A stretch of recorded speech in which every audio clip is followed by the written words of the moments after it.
आप भी फोन कर अपनी नानी दादी से पता कीजिए कि वो क्यों इस तरह से पैसे बचाकर रखती हैं। बचाकर यानी छिपाकर। अगर हिंदुस्तान की करोड़ों औरतों के बचाए इन पैसों को आयकर विभाग के नीरस और डरावने कानून की नजर से देखेंगे तो अपने समाज को समझने में गलती कर सकते हैं। कुछ मामलों को छोड़कर औरतों का यह पैसा काला धन या चोरी का नहीं होता है। यह पैसा औरतों की दशकों की आर्थिक समझ, एक औरत की जिंदगी की दशकों की आर्थिक समझ, आर्थिक सब्र का फल होता है।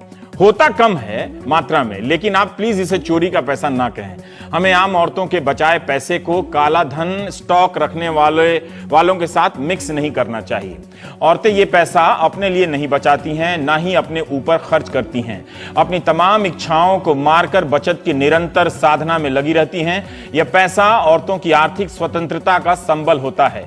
इसकी खूबी यह होती है कि यह किसी की नजर में नहीं होता, मगर सबको जोड़ता चलता है। इन पैसों के जरिए विवाहित औरतें अपने मायके के रिश्ते को सींचती रहती हैं। कभी भाई को कुछ दे दिया, कभी माई को कुछ दे दिया। इस पैसे को जब आप बैंक में रख देंगे तो हो सकता है कि अपने मायके से थोड़ी दूर हो जाएं वे। बैंक में रखे पैसे को पति और बच्चों से छिपाना मुश्किल है। परेशानी इस बात की नहीं है कि सरकार जान जाएगी, परेशानी इस बात से है कि समाज और ससुराल वाले जान जाएंगे। इंडियन एक्सप्रेस में ही एक किस्सा छपा है कि चाय वाले की पत्नी ने 500 के 2-2 नोट रजाई की परतों में छिपाकर रखे थे। हो सकता है यह उसके बुढ़ापे का सहारा हो, आसरा हो कि कुछ होगा तो यह पैसा काम आ सकता है।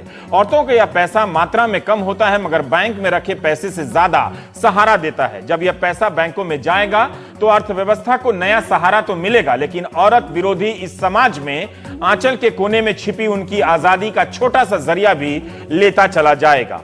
इस नजर से देखेंगे तो औरतों के पास जमा लाख, 2 लाख या 500,000 के नोट का मनोविज्ञान आप समझ पाएंगे।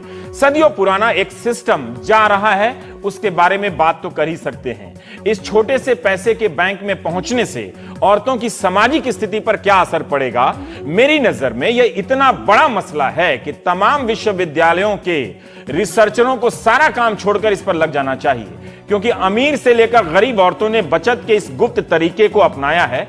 क्यों कई औरतें इस फैसले से आतंकित हैं? स्त्री धन उनकी आर्थिक स्वतंत्रता की छोटी सी खिड़की है, जिसे वो अपनी मर्जी से खोलती हैं, अपनी मर्जी से बंद कर देती हैं। क्या यह सुरक्षा बैंक और सरकार दे सकती हैं? गुप्त धन उन औरतों के पास भी होता है जिनके पास बैंक के खाते होते हैं। यह होता है तो होता है, जैसे बच्चों के गुल्लक होते हैं हमारे घरों में। बैंक के पहले से हैं और जब बैंक डूब जाएंगे तब भी ये रहेंगे। स्त्री धन नहीं डूबता। वॉल स्ट्रीट पर बड़े बड़े बैंक कंगाल हो जाते हैं। हमने कई सहभागियों की मदद से पता किया कि उनके घरों में ऐसे पैसे को क्या कहते हैं जिसे औरतें सबकी नजरों से बचाकर रखती हैं। हमारे गांव की तरफ तो औरतें इस गुप्त धन को कोसिला कहती हैं। भोजपुरी में ऐसे कहती हैं कि जरूर कोसिला में धैले हुई हैं, मतलब गुप्त